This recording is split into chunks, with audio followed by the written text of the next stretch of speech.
다니엘은 15살 어린 나이에, 이것은 이제 그 주석에 보면 대개 15살에서 20살 정도에 끌려갔다고 그래요.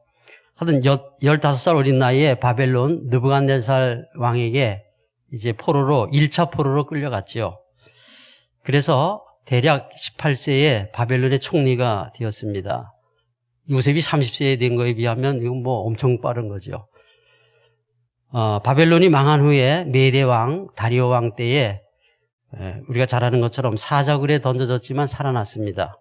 이때 다니엘의 나이가 85세쯤 됩니다. 붙잡혀가서 거의 70년이 됐기 때문에 그래요. 그리고 바사 고레스 왕의 그 포로 귀환 명령으로 이때 다니엘이 있었거든요. 고위층에 총리인지는 모르지만, 그게 제 생각에는 고레스 왕의 포로 귀환 명령도 아마 직접 쥐를 하지 않았었나 이런 생각이 듭니다.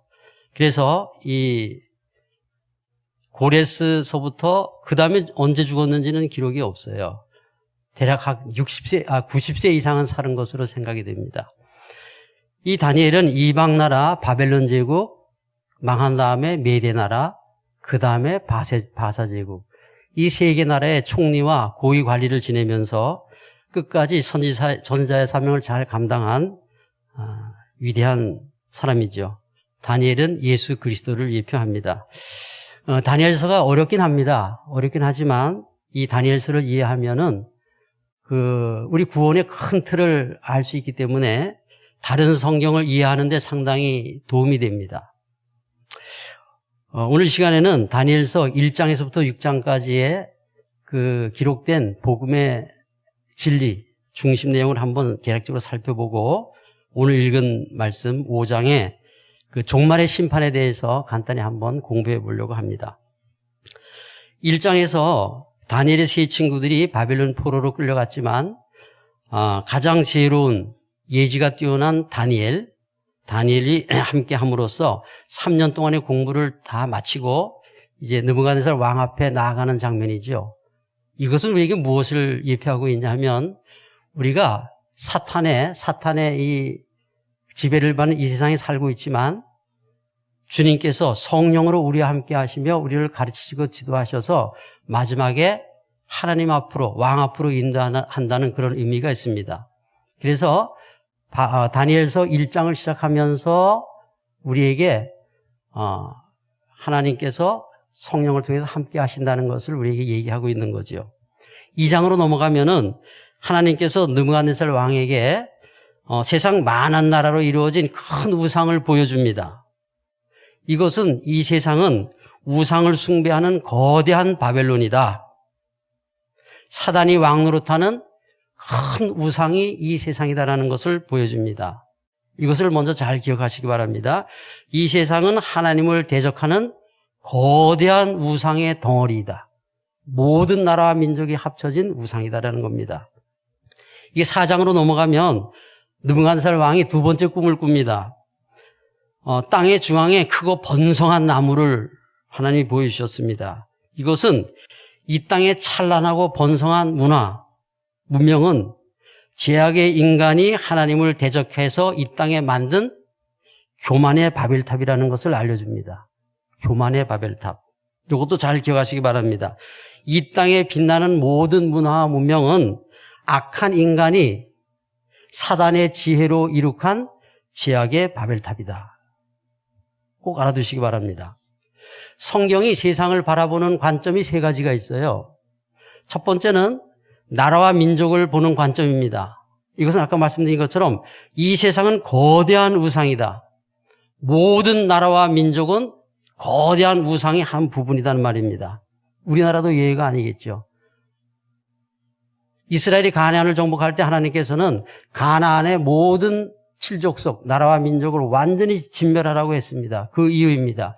계시록에도 보면은 아마겟돈 전쟁, 곡과 마곡의 전쟁을 통해서 예수님께서 온 나라와 민족 왕들을 다 진멸시키잖아요.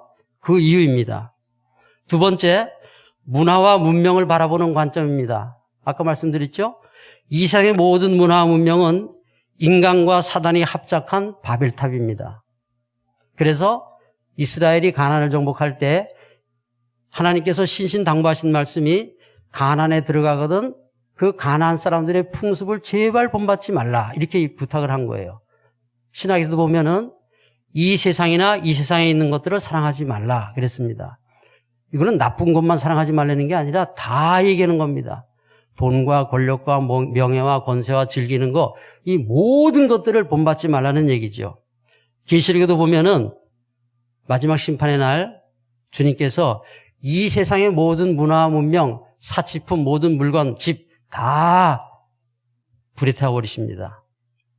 마지막 세 번째로 성경이 사람을 보는 관점입니다. 이것은 우리가 잘 아는 것처럼 이 세상에 의인은 하나도 없답니다. 다 악인이고 죄인입니다. 의로운 나라와 민족은 없다. 의로운 문화와 문명도 없다. 의로운 사람도 없다. 이 세 가지가 사단이 왕노릇하는 이 세상의 모습이에요. 이 세 가지를 항상 기억해야 됩니다. 이것을 기억하시면 성경을 읽을 때 엄청 도움이 됩니다. 이 세 가지 관점 때문에 이 세상이 멸망을 당하는 겁니다. 이와 같은 이 세상이 큰 우상이 날아온 돌에 의해서 산산조각이 납니다. 큰 나무가 배임을 당합니다. 이 세상 마지막 날 주님의 심판으로 한순간에 다 멸망한다는 말씀입니다. 그러나 구루터기가 하나님께서 구루터기를 남겨놓으신 것처럼 하나님의 택하심을 받은 우리는 무서운 심판에서 구원을 받게 됩니다. 2장에 보면은 은밀한 꿈 얘기가 나옵니다. 은밀한 꿈. 2장을 집에 가서 한번 읽어보세요. 은밀한 일이라는 그 단어가 9번 계속해서 반복해 나옵니다. 9번이나 나와요. 왕의 은밀한 꿈을 아무도 알 수 없다는 얘기입니다.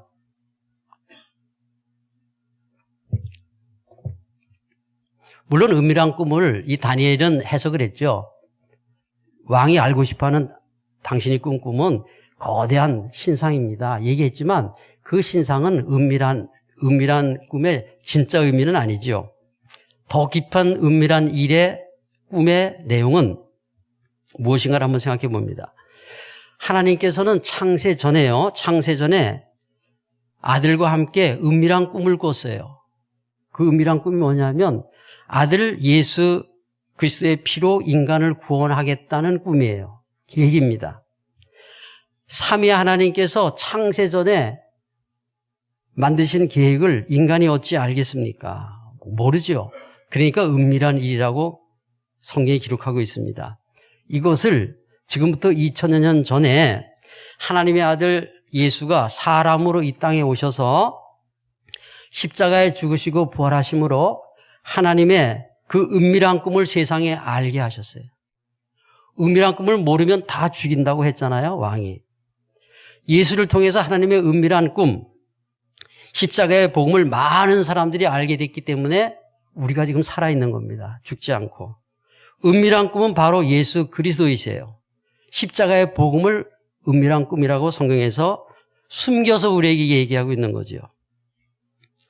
자, 3장으로 넘어가면 이 세상은 사단이 모든 사람에게 자신의 신상, 자신에게 절하라고 공갈 협박하는 세상이다. 이것을 기록하고 있어요.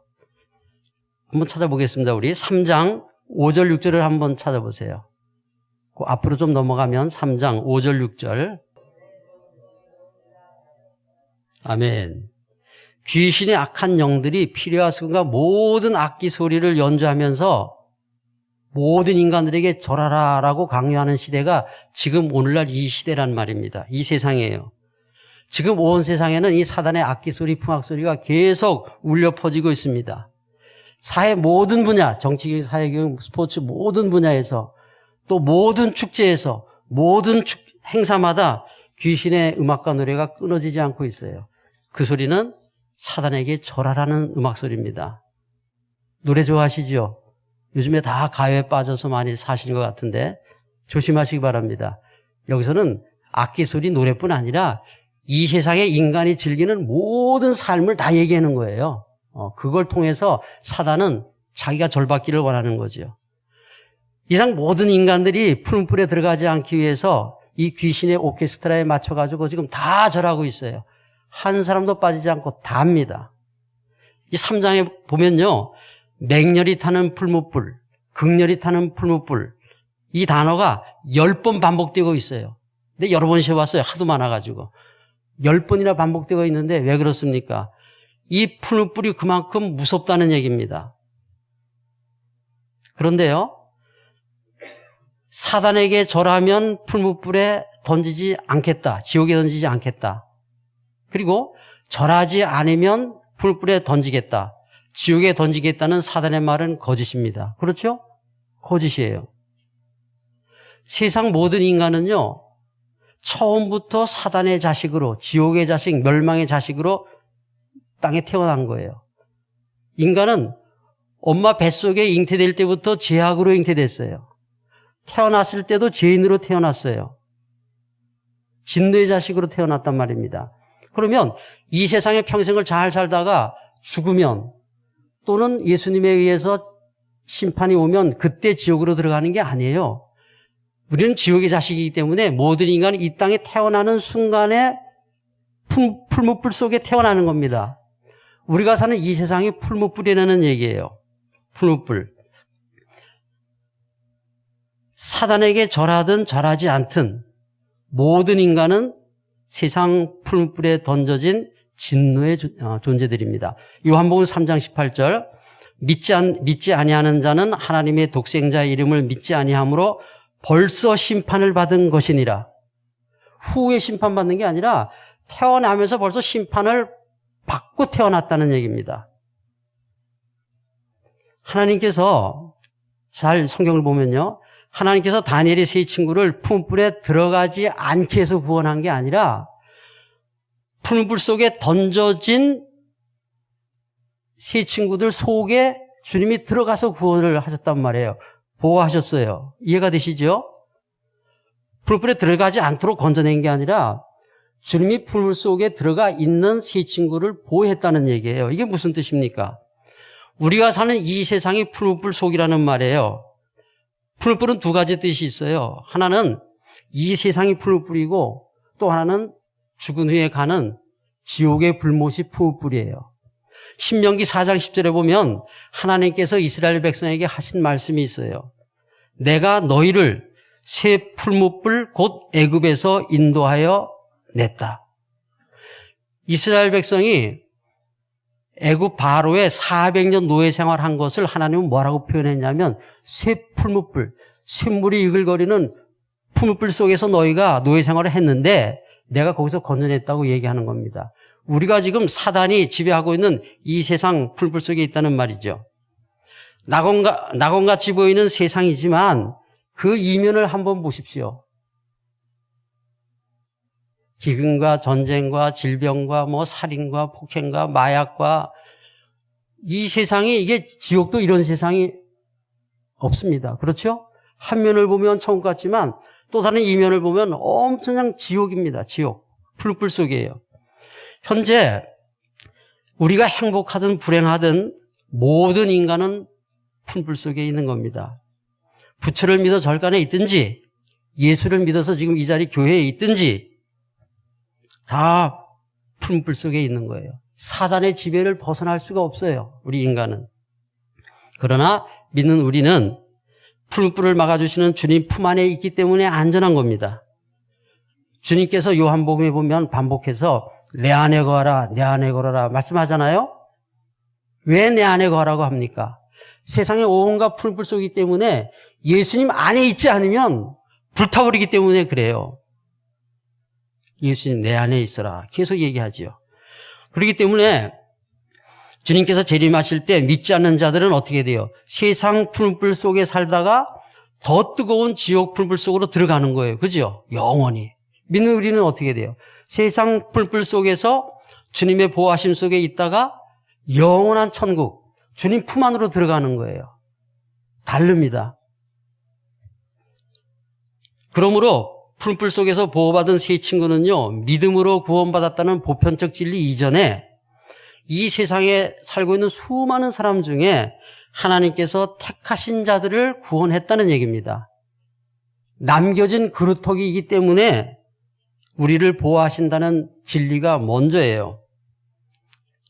우리가 다니엘의 세 친구처럼 하나님의 보호를 받고 있다는 이 사실이 얼마나 감사합니까? 저 세상 사람들은 지금 풀물 속에 고통 중에 있는 거예요. 영혼과 육체가 다. 근데 우리는 거기서 보호받고 있잖아요. 이사야 선지자는 다니엘 사건 150년 전에 이 구원의 진리를 미리 예언했습니다. 이사야 43장 2, 3절 제가 읽어드립니다.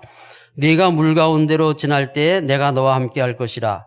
강을 건널 때 물이 너를 침몰하지 못할 것이며 네가 불 가운데로 지날 때에 타지도 아니할 것이요 불꽃이 너를 사리지도 못하리니 대저 나는 여호와 내 하나님이요 이스라엘의 거룩한 이여 내 구원자임이라. 이사야 선지자가 벌써 말씀을 했습니다. 우리가 이 세상 풀물 속에 있지만 풀물보다 더 뜨거운 주님의 사랑 안에 있기 때문에 세상의 불이 우리를 태우지 못하는 거예요. 사랑 안에 거하는 겁니다. 6장으로 들어가면 사자굴에 던져진 다니엘이 죽지 않고 살아나죠. 이것은 십자가에 죽으시고 무덤굴에 들어갔지만 장사됐지만 다시 살아나신 예수님의 부활을 의미합니다.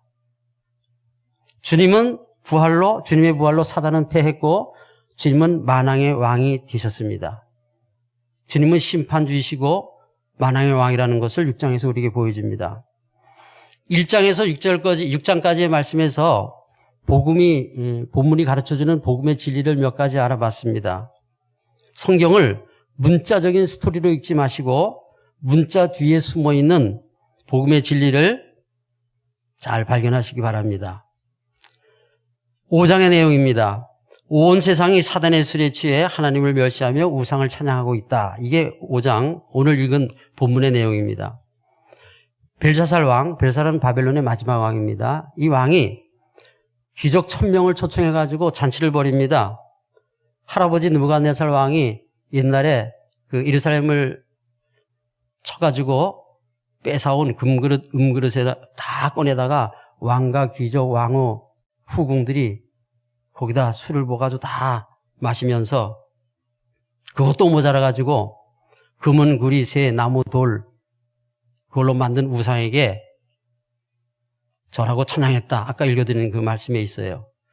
이 세상, 이 큰 성 바벨론은 사단이 주관하는 축제가 벌어지고 있는, 우상의 축제가 벌어지고 있는 장소입니다. 가강의 우상을 섬기고 술 마시고 춤추는 구판이 벌어지고 있는 데가 이 세상이에요. 사단은 하나님께서 우리 인간에게 주신 자연과 모든 각양의 은택을 자기 것으로 바꿔버렸어요. 하나님의 잔, 금자는 잔, 하나님의 잔에다가 제약의 술을 따라가지고 모든 인간들에게 부어 마시게 하면서 나에게 절하라, 이 강요하고 있어요. 하나님의 영광을 가로채는 거죠. 이게 이 세상의 모습입니다. 화려한 문명을 누리며 지성과 이성으로 영화를 누리는 인간들 같지만 하나님 보시는 인간은요, 사단이 주는 제약의 술을 마시면서 취해가지고 우상을 숭배하는 미친 자들인 겁니다. 뭐 구체적인 얘기는 안 하겠지만 한번 이 세상을 보십시오. 이 세상 돌아가는 걸 한번 보세요. 뉴스를 보시고. 미쳐도 이렇게 미친 세상이 없습니다. 미치지 않고서는 이런 동물도 그렇게 안 해요. 그런 미친 짓들을 지금 하고 있지 않습니까? 이게 사단의 뒤에 조종하기 때문에 그래요. 믿는 우리는 사단의 잔치를 거절하고 하나님이 초청하시는 혼인잔치에 참여해야 돼요. 사단이 주는 제약의 술을 거절하고, 여기서 제약의 술이라는 거는 죄뿐 아니라 이 세상의 모든 쾌락과 즐거움과 이 세상 풍속 따라가는 걸 다 얘기하는 거예요. 그런 제약의 술을 거절하고 주님의 살을 먹고 피를 마시면서 깨끗한 영혼으로 하나님을 경외해야 합니다. 이것을 우리에게 가르쳐주는 거예요. 세 번째로 손가락이 쓴 글씨, 주님께서 기록하신 세상 심판에 대한 말씀입니다. 사단이 주는 제약의 술에 취해가지고 우상을 찬양하면서 희낙낙 술판을 벌이고 있는 자리에 맞은편 벽에 손가락들이 나타나 글씨를 썼습니다. 한번 상상해 보세요. 무섭겠지요? 지금 막 술을 먹으면서 지금 취해가지고 우상을 찬양하면서 지금 전 난리를 치는데 갑자기 앞에 벽에 손가락들이 나타나가지고 글을 쓰니까 얼마나 무섭겠어요. 왕은 무서워 벌벌 떨었다. 아까 읽은 자리에 다리가 후들거리고 기록되어 있습니다. 아무도 이 글자를 읽지 못했고 해석할 수도 없어요. 이 글자는요, 주님께서 쓰신 글자입니다. 글자를 쓰는 손가락들, 거기 보시면 손가락들로 나와요. 그죠? 손가락이 아니라 손가락들로 나옵니다. 글자에서 손가락들은 누굽니까? 주님께서 이스라엘에게 보낸 많은 선지자들이고 성경 66권을 기록한 약 40여 명의 선지자들을 얘기합니다. 주님께서 이 세상에 이상 모든 사람들에게 마지막 날을 경고하시는 글자예요. 그러므로 이 글자는 역사를 이끌어 가시고 성경을 기록하신 주님만이 알 수 있어요. 아무도 알 수가 없어요. 그래서 이 글을 해석한 다니엘은 예수를 예표하는 겁니다. 다니엘이 글자를 해석했습니다. 읽진 않았지만 뒤에 25절부터 28절까지 한번 읽어보겠습니다. 5장 25절에서 28절. 다니엘이 해석한 겁니다. 다 같이 시작.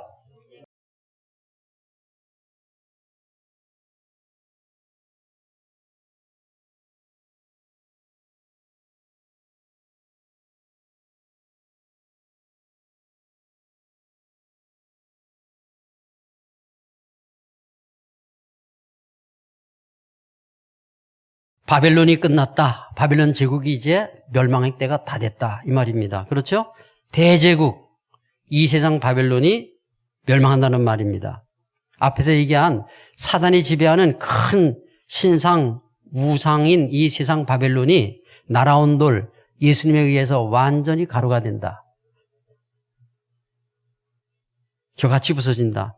땅의 중앙에 큰 나무가 배임을 받아서 쓰러지는 것처럼 예수님에 의해서 그날에 이 세상이 멸망한다. 세상 종말을 얘기하는 거예요. 계시록에 사도 요한께서 이 메인의 뜻을 아주 잘 해석해 놨습니다.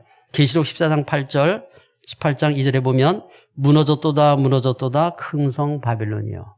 이게 메인의 풀이해 놓은 겁니다. 무너졌도다 무너졌도다 큰 성 바벨론이요.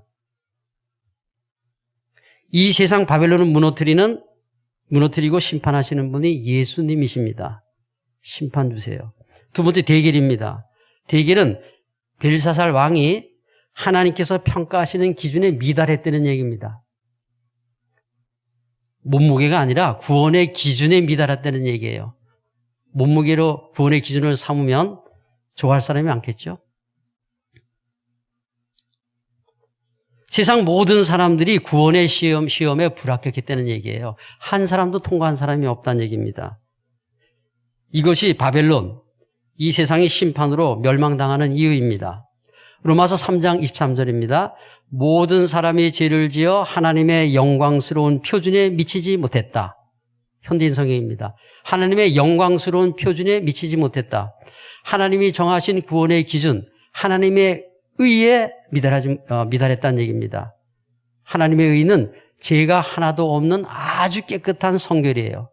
이러한 사람은 세상에 없습니다. 하나님의 의의 기준에 합격하는 유일한 방법은 예수님의 십자가의 피로 죄를 씻어 깨끗하게 하는 것밖에 없어요. 다른 어느 방법도 없습니다. 다른 말로 성경에서는 물과 성령으로 거듭난 자만이 구원을 받습니다. 요한복음 3장 5절입니다. 예수께 대답하시되 진실로 진실로 내게 이르노니 사람이 물과 성령으로 나지 아니하면 하나님의 나라에 들어갈 수 없느니라. 물과 성령으로 예수님의 피로 죄를 씻고 물과 성령으로 말씀과 성령으로 우리가 거듭나 변화되지 아니하면 구원의 기준에 다 불합격한다는 얘기입니다. 마지막 날의 심판의 기준이 되는 그 저울추는 예수 그리스도이십니다.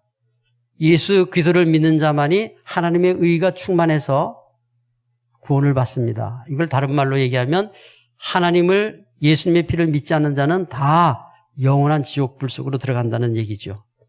구원을 이루는 하나님의 의의 기준은 십자가의 피고 우리 각자의 믿음을 저울로 달아봐서 합격, 불합격을 판정하시는 분도 예수님이십니다. 예수님이세요. 그 어느 누구도 이 일을 할 수가 없습니다. 세 번째로 우바르신입니다. 우는 그리고라는 뜻인데 접수사인데 바르신. 바르신은 바벨론이 메대에게 망하고 그 메대는 2년 후에 곧 바사 고레스의 통치를 받게 된다는 얘기입니다. 나라가 나뉘고 나라가 바뀐다는 뜻이에요. 바르신. 주님의 심판으로 사단과 음부가 지옥에 던져지고 주님이 왕으로 다스리는 천국이 도래한다. 이게 바르신의 뜻이에요. 베레스 바르신은 같은 뜻으로 이해하시면 됩니다. 성경에는 많이 두 개로 심판 후에 두 개로 갈라지는 얘기가 많이 나오죠. 영벌과 영생. 천국과 지옥으로 갈라지잖아요. 오른편의 양과 왼편의 염소로 갈라지지요.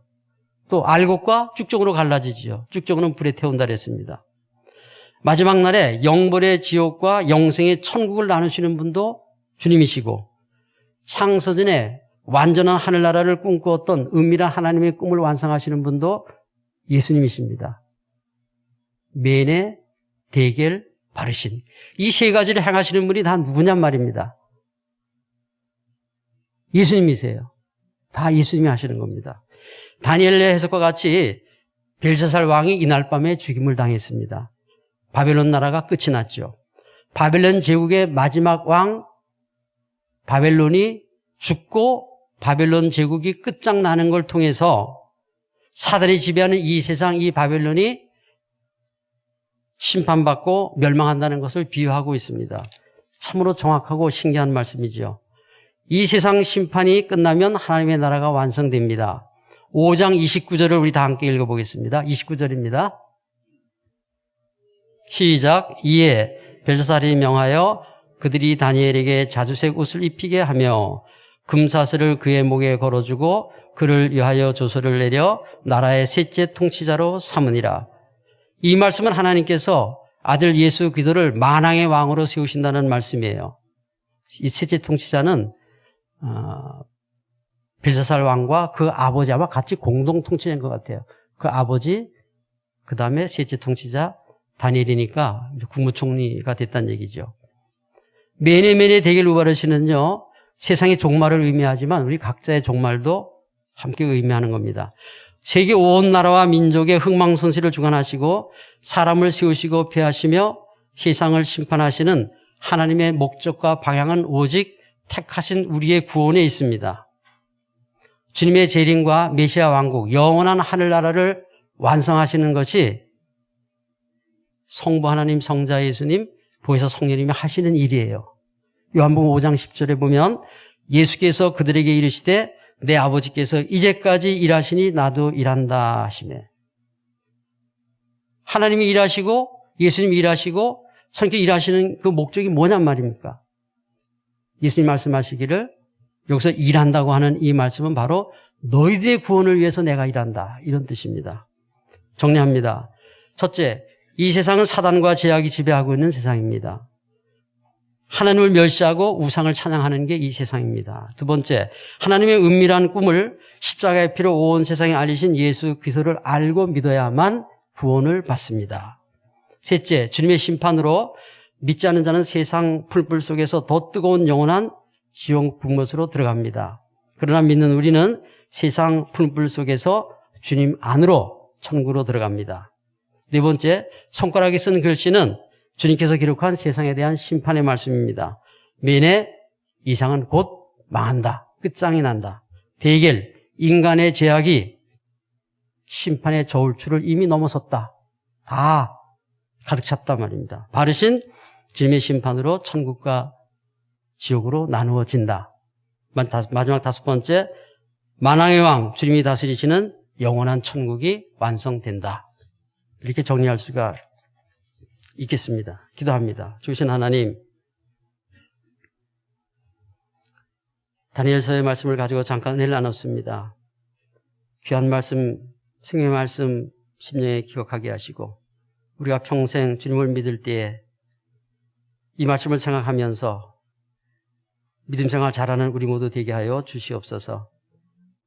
이 세상에 소망 두지 않게 하시고 오직 하나님께 소망을 두고 천국에 소망을 두며 기쁨과 감사로 살아가는 우리 모두가 되게 하여 주시옵소서. 예수님의 이름으로 감사기도 드립니다. 아멘.